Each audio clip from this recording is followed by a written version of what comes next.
Hello everyone. This is Ashutosh once again with another interesting video on motivational theories.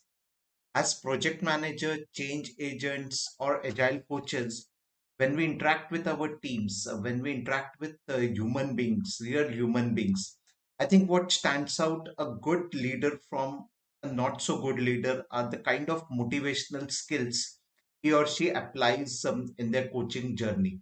So today I'm going to talk about few of the very important motivational skills which helps an agile coach or a leader or a project manager to succeed in their endeavor.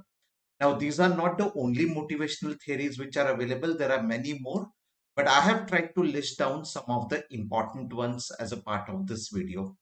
Do let me know your feedback if you would like me to cover any other also.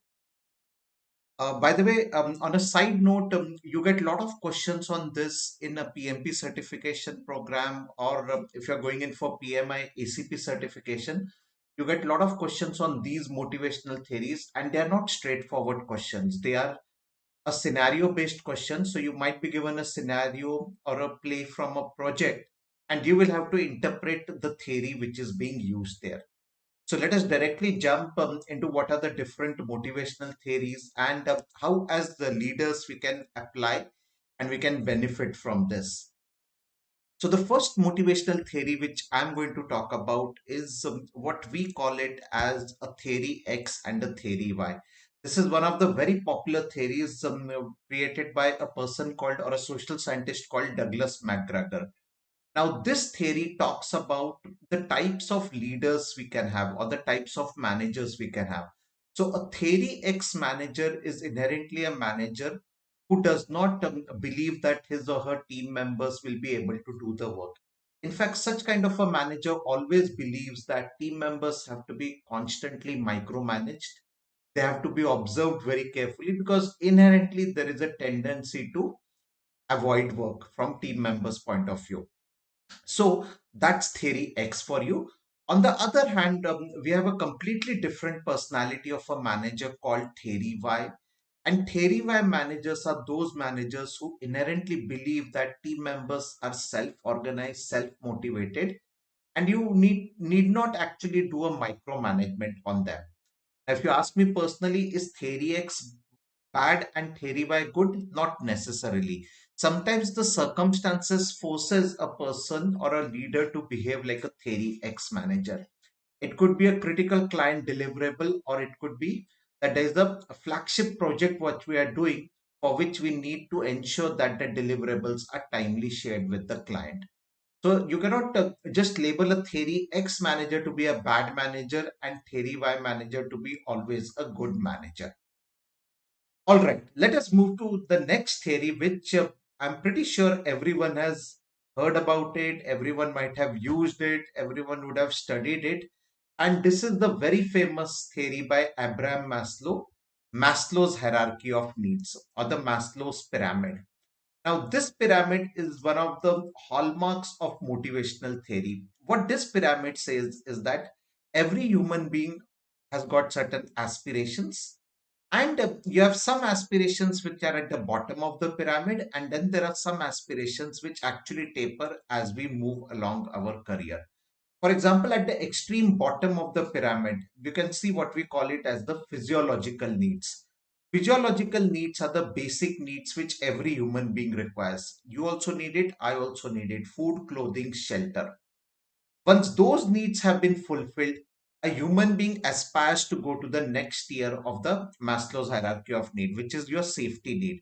So I need to live in a safe environment. I should be protected. My family members should be protected. So that comes in through my safety needs, which are there. Once those needs have been satisfied, I move to the next tier of my need, which is social love and belongingness need. So I not only I'm looking for physiological need or safety need, I'm looking for love. I'm looking for affiliation. I'm looking from society. I need good friends to live with. So that's the third tier which is there. Once that need has been fulfilled, we move upwards, which is called as the esteem need. I need self-respect. So just having a salary on time or job is not enough. I need to be respected. My ideas have to be appreciated. Even if those ideas are not implemented by my organization, at least I should get that respect around those ideas. And last, on the top of the needs, we have what we call as the nirvana need, or what we call it as a self-fulfillment or self-actualization need. Now, that's the most difficult part of motivation. Not every human being might reach there. But this, if I were to put it in a very, very simplistic manner, this is a need, or this kind of a motivation is when we say that I'm happy to go on a office on a Monday and I'm sad to come back home on a Friday, right? So it's not no longer thank God it's Friday. We say thank God it's Monday. Oh God, it's Friday. So that kind of a need where you reach that extreme nirvana, where you're happy at the work, what you're doing, is what we call as a self actualization need.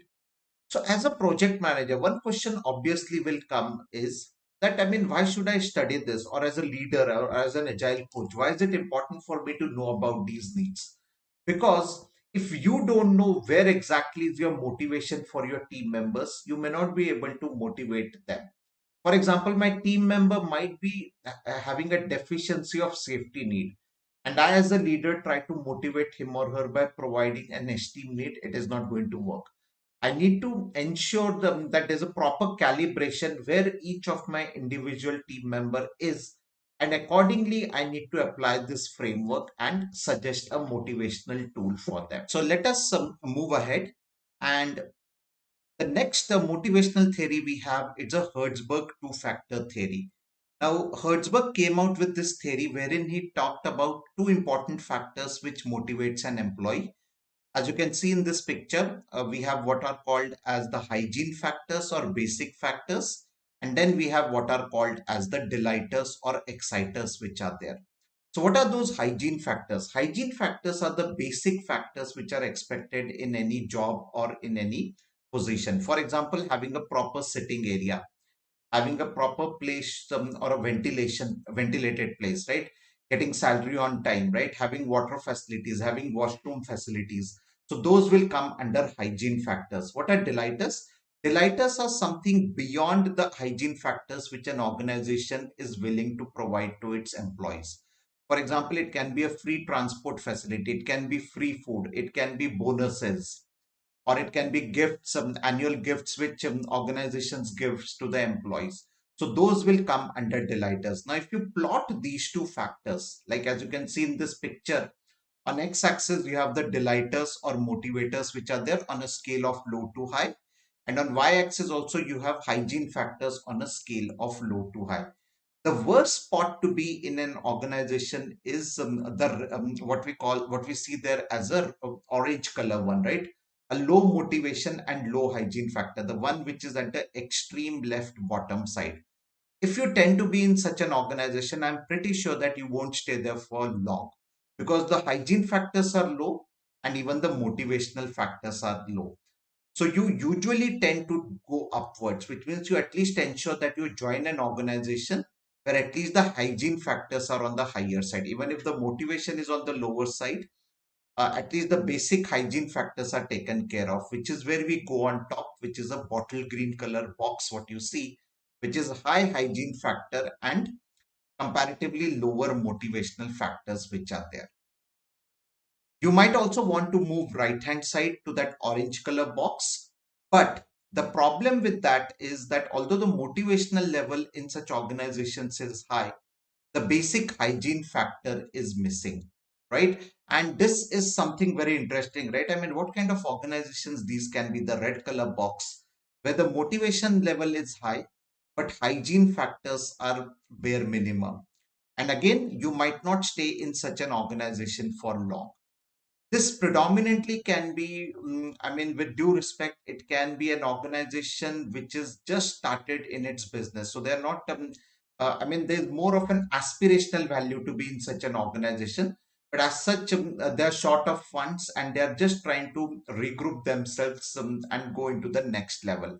Such kind of an organization might come in that red color box, what is there. But the sweet spot obviously has to be that light green color box on the top right, where such organizations will provide employees a high motivation and at the same time the basic hygiene factors are in place. So that's where every employee aspires to be, or those are the organizations where every employee is interested in moving ahead with. So this in a nutshell is what we call as the Herzberg two-factor theory, which is there. Moving on, let us go to another interesting theory, which is the Brewstepmans team building model. Now, what does this model say? This is also called as, by the way, the team building ladder.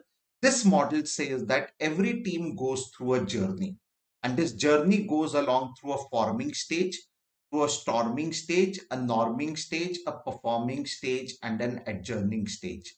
Which means that when you establish a team or when a project team is created, in the initial few days of the project, we are in the forming stage, which means we are just trying to group ourselves and trying to figure out who's supposed to do what.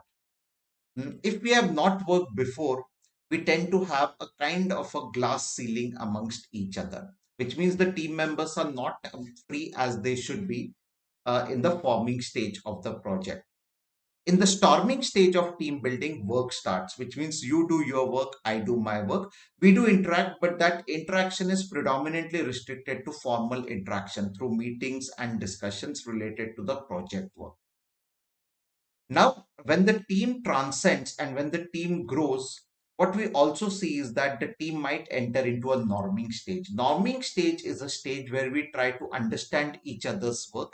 We feel that together we achieve more. It's not an individual no longer, it's a team which is working together to achieve more. So that's a norming stage, and we tend to build respect amongst each other. But this itself is not enough. I would say this is more like a coordination activity which we do.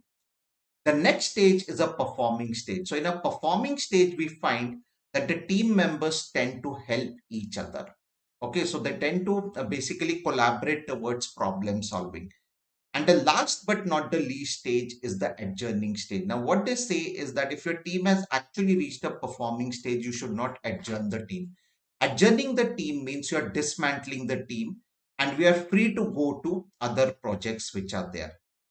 So I hope this short video gave you a glimpse of various team motivational models and it helped you identify which technique to apply under which situations. This is Ashutosh Bhatodekar signing off for the moment. Have a great day ahead and do like, share and subscribe to my YouTube channel. Thank you and bye.